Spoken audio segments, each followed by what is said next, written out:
Hello and welcome back to another episode of the SuperCoach Corner podcast. I'm Darcy, here for what will be the final edition of our normal podcast for the year. So heading into round 24, grand final week for most weeks. And look, there's lots going on in the world of football, the world of SuperCoach, but there's not really much we can do about it, unfortunately. But fingers crossed for you guys. You're still in some of your leagues, and who knows, maybe a little bit of cash here or there, maybe a draft league, if you're that way inclined, still alive. So if you are, it is an exciting weekend to come. If you're not, you're probably not even watching because SuperCoach is done. If you are watching and maybe your season is done but you're still following along, check our socials. We have got a SuperCoach Finals League that is up. All you need to do to join is subscribe to our YouTube, and you'll be in the running to win a $100 cash prize for the winner at the end of the SuperCoach Final Series. So all the details are on our Facebook and Instagram, so head over there to have a look. Free entry. Just need to click subscribe, send us a screenshot of you subscribing, and I'll send you across the league code. Hopefully we get a lot of people in there and battle it out for glory, which would be good. Like I said, a lot of people haven't had trades for a long time, so it'd be good to have some sort of SuperCoach action in the next few weeks, and all starts next week in wildcard round, which is exciting. But I'll get into last week's footy, round 23, so 22.97 for me. Not a terrible score, but not great. Played with, I think it was 22 in the end. I know a lot of people are in somewhat similar positions, and this week is going to be even worse. I think off the bat, I'm recording on a Wednesday, we've got, so Track's out, Horn Francis is out, Sheasel's out. The Sydney boys, obviously we know about in Blakey, Heaney and Warner as the SuperCoach relevant guys, are all out. I think there's more, like McCluggage is still out. Bont, we're not sure about yet. I think he'll play, but it's still up in the air a little bit. Is there someone else? Maybe that's just it. Maybe it's those guys. I don't know. That was already like 7 or 8 guys that I named, and all really relevant. So, Sam Durham's probably the other one that's also been confirmed out. Horn Francis, I think I said him, but yeah, there's guys on pretty much every line, and a lot of forward, like Durham, Horn Francis, Petrarca, Sheasel. It's 4. Like, I think Tice has all 4 of them with no forward cover. Sorry to throw under the bus there, Tice, but like a lot of people will have all 4 of them because they're all pretty popular selections and not much forward cover. Could we see, like St Kilda out of finals race? Could they bring a Banfield back potentially? Collingwood, I think, are locked into 8th place or 9th place, and it doesn't really matter. So could they rest a Tim Membry and bring in Pods potentially for a bit of cover? Maybe. It's like I said, it's Wednesday. We don't know anything from here. I got this weird feeling in my stomach that there's still maybe one to come, 1 or 2 more. Obviously, we'll find out tomorrow night, Thursday night when teams drop, but I just don't think it's the end of the carnage. Let's just hope that you're in a better position than your matchup this week. But this episode here, I'll talk about, it'll be like the normal pod. I'm not going to do a team talk per se for this week. I'll go through my team a little bit, but a bit of normal team talk. I'm not going to go back and review all the games like we normally do. I don't think there's much need for that at this time of year. I'll spend a bit of time on the best captains for the week that I've gone through, because that's probably what will set you apart at this, in grand final week when we've got no trades left. Like I said, a lot of people missing. If you can nail a captain, like there's been some huge scores in the last few weeks, if you can nail one of those, it's probably your best bet to winning or getting an edge on your opponent. So, I'll get into, I'm just sharing my screen, I believe. I hope I am. I scored 22.97. I had Grundy as captain, and like some good scores from some pods. Tim Kelly 115 was really nice. Sam Swadley 114 was huge. After taking him over the likes of Herbert and Fitzgerald, it's nice that he's repaid me. And as a Collingwood supporter, it was good to see. But yeah, just some poor scores from Houston 58, Sicily 68, even like Lockie Neal 65, who's been really good for me all year. Fell against Gold Coast, which I thought was a pretty favourable matchup. The team was all right. Like, I was tossing between Sherry and Brad Hill for the VC and Lockie Neal. Went with Sherry in the end up against Geelong, just hoping for a dominant game on his path, but it didn't come, unfortunately. So probably the last time I can trust, or obviously the last week, but yeah, he's just not in the same form. It'd be interesting to see how he goes next year with a lot of talk of like groin complaints and other things that he's been battling with. Is that, or is it just like is it that, or is it the ruck rules that have just truly cooked him, and he's not going to be a relevant SuperCoach guy anymore? So this week I've got Sheasel, Horn-Francis out, and all things going well, just those two. I mean, Wangan Malera and Hugh McCluggage, the other two that are already out. But so hopefully playing with 21. I've got one grand final, one for a cash league, which is this one here up against Archie. He's a mate of mine, shout out Arch. And he's been sort of struck a bit this week. I think he's got, Heaney, Warner, Sheasel, Blakey, Petrarca. So at the moment it's 21 v 18. For those who still are holding him, I think I've heard that Wayne Miller is looking good.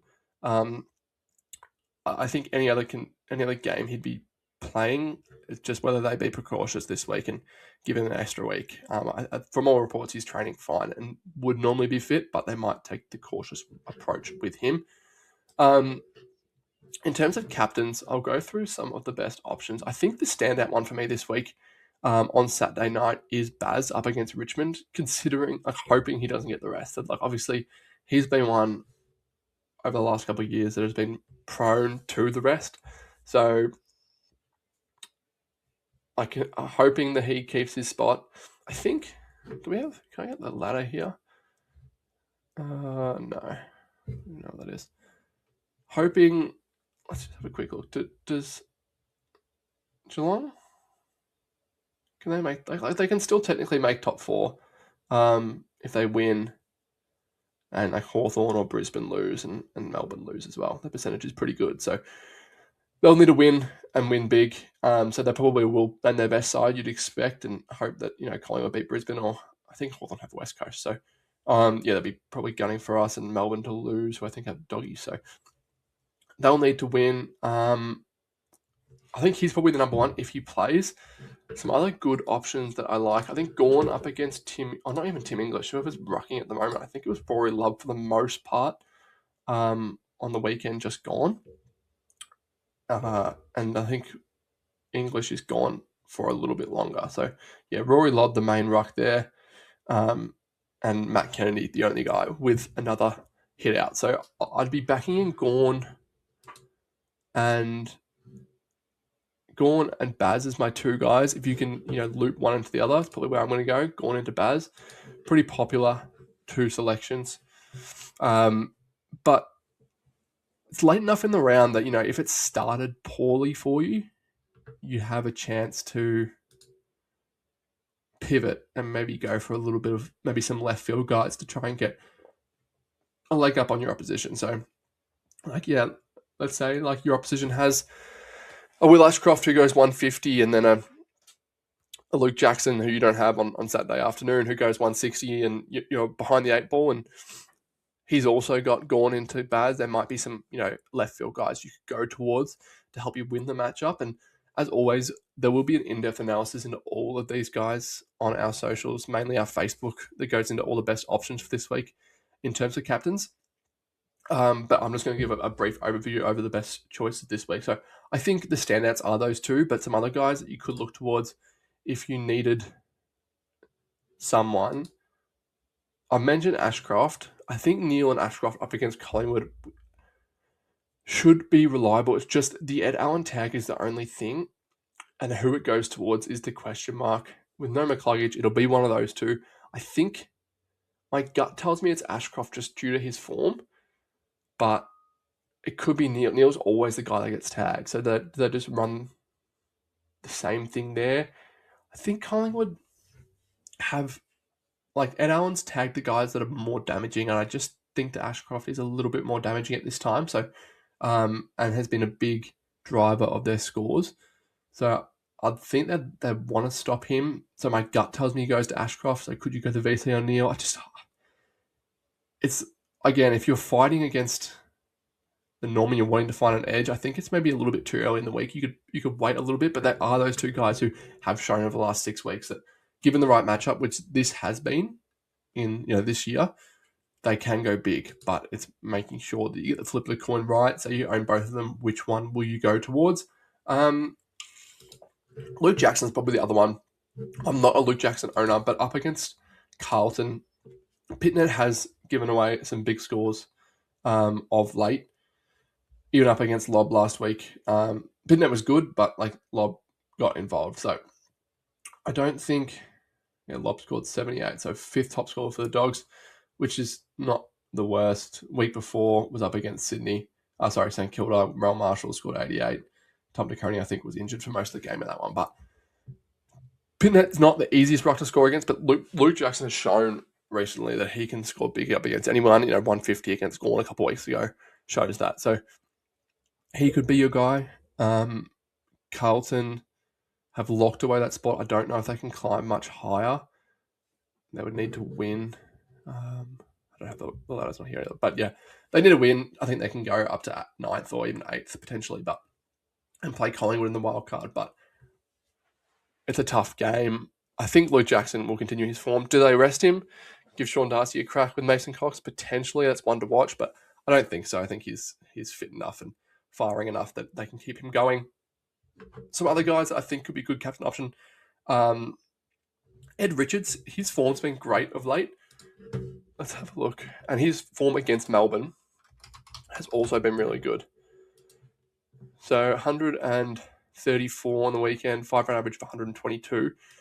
And his last games against Melbourne, 140 earlier this year, 148 last year. So massive scores. Last year's one at the MCG.